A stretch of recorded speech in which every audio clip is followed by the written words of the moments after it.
भारत ने परम Rudra super computer प्रारंभ किया। नमस्कार दोस्तों, समाचार दर्पण में आप सबका स्वागत है। आज के इस सत्र में हम बात करेंगे भारत के परम रुद्र सुपर कंप्यूटर की, जिसे भारत के माननीय प्रधानमंत्री जी ने कल शाम को पुणे से इसका अनावरण किया है।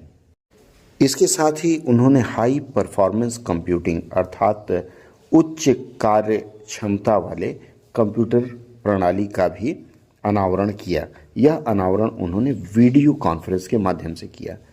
आइए अब हम जानते हैं कि यह परम रुद्र सुपर कंप्यूटर क्या है और भारत के परम अर्थात सुपर कंप्यूटर का इतिहास क्या रहा है। भारत के परम सुपर कंप्यूटरों की श्रृंखला शुरू होती है सन 1991 से। 1991 से पूर्व भारत को सुपर कंप्यूटर की आवश्यकता थी, पर किसी कारणवश अमेरिका ने भारत को सुपर कंप्यूटर या इससे संबंधित कोई भी सामग्री देने से मना कर दिया।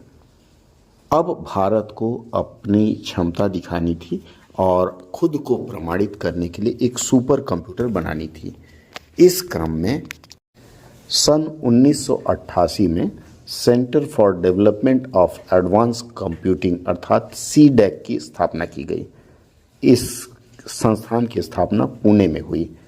उन दिनों इसके जो निदेशक थे डॉक्टर विजय भाटकर ने यह तय किया कि हम अपने देश के लिए एक नया सुपर कंप्यूटर बनाएंगे। लगभग 30 करोड़ रुपए की धनराशि से यह परियोजना शुरू की गई और 3 वर्ष पूरा करने के बाद 3 वर्ष के बाद अर्थात 1990 में प्रोटोटाइप इन्होंने बनाया। और प्रोटोटाइप का मतलब होता है एक समझ लीजिए दिखावे के लिए होता है या इसी से काम चल सकता है। तो इसका 1990 के ज्यूरिख सुपर कंप्यूटर शो में प्रदर्शन किया गया। यहाँ इस प्रदर्शन के बाद यह पता चला कि अमेरिका के बाद भारत अब दूसरे नंबर पर सुपर कंप्यूटर प्रणाली उत्पादन के क्षेत्र में आ गया है और यह प्रयास आगे चल कर के परम 8000 के रूप में आया, अर्थात जो अगली मशीन बनी सुपर कंप्यूटर उसका नाम दिया गया परम 8000 और यह 1991 में आया।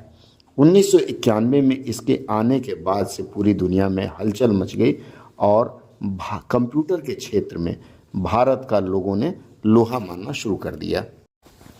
परम 8000 1991 में बना। इसे T800 ट्रांसप्यूटर का इस्तेमाल करके बनाया गया था। इसके बाद फिर दूसरी इसी श्रृंखला में दूसरा सुपर कंप्यूटर बनाया गया परम 8600 8600।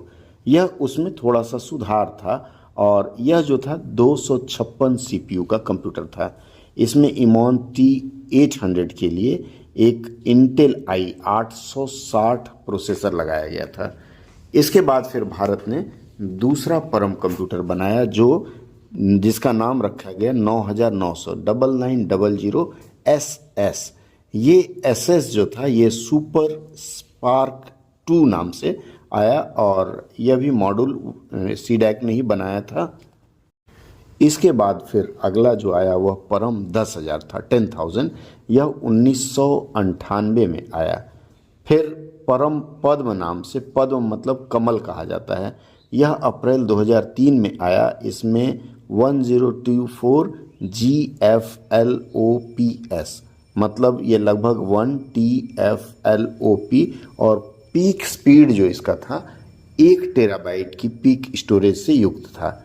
इसमें 1 गीगाहर्ट्ज के 248 IBM पावर 4 CPU का इस्तेमाल किया गया था।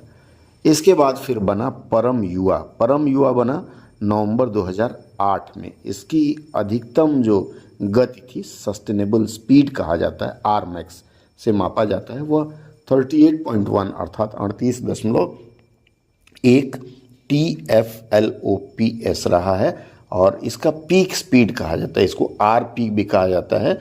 यह 54 TFLOPS है और इसमें 4608 कोर है जो 2.9 गीगाहर्ट्ज की इंटेल 73XX पर आधारित है। इसके बाद जुलाई 2009 में घोषणा की गई थी कि सीडैक इससे भी अधिक क्षमता वाला परम सुपर कंप्यूटर विकसित करेगा। इसके बाद फिर इन्होंने परम द्वितीय सुपर कंप्यूटर बनाया जो $2 मिलियन अर्थात भारतीय 16 करोड़ रुपए की लागत से 3 महीने में बन करके तैयार हुआ था। और इसके बाद तो फिर परम की झड़ी लग गई। इसके बाद परम नेट आया और आज आप परम रुद्र सुपर कंप्यूटर देख पा रहे हैं, इसी सीडैक की देन है।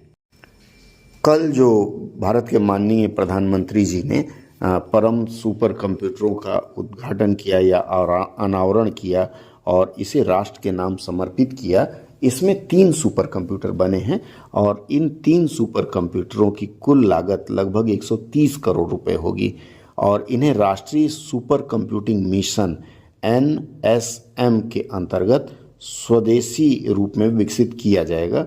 इन्हें 3 स्थानों पर लगाया जाएगा। पहला है दिल्ली, दूसरा पुणे और कोलकाता तीसरा स्थान है।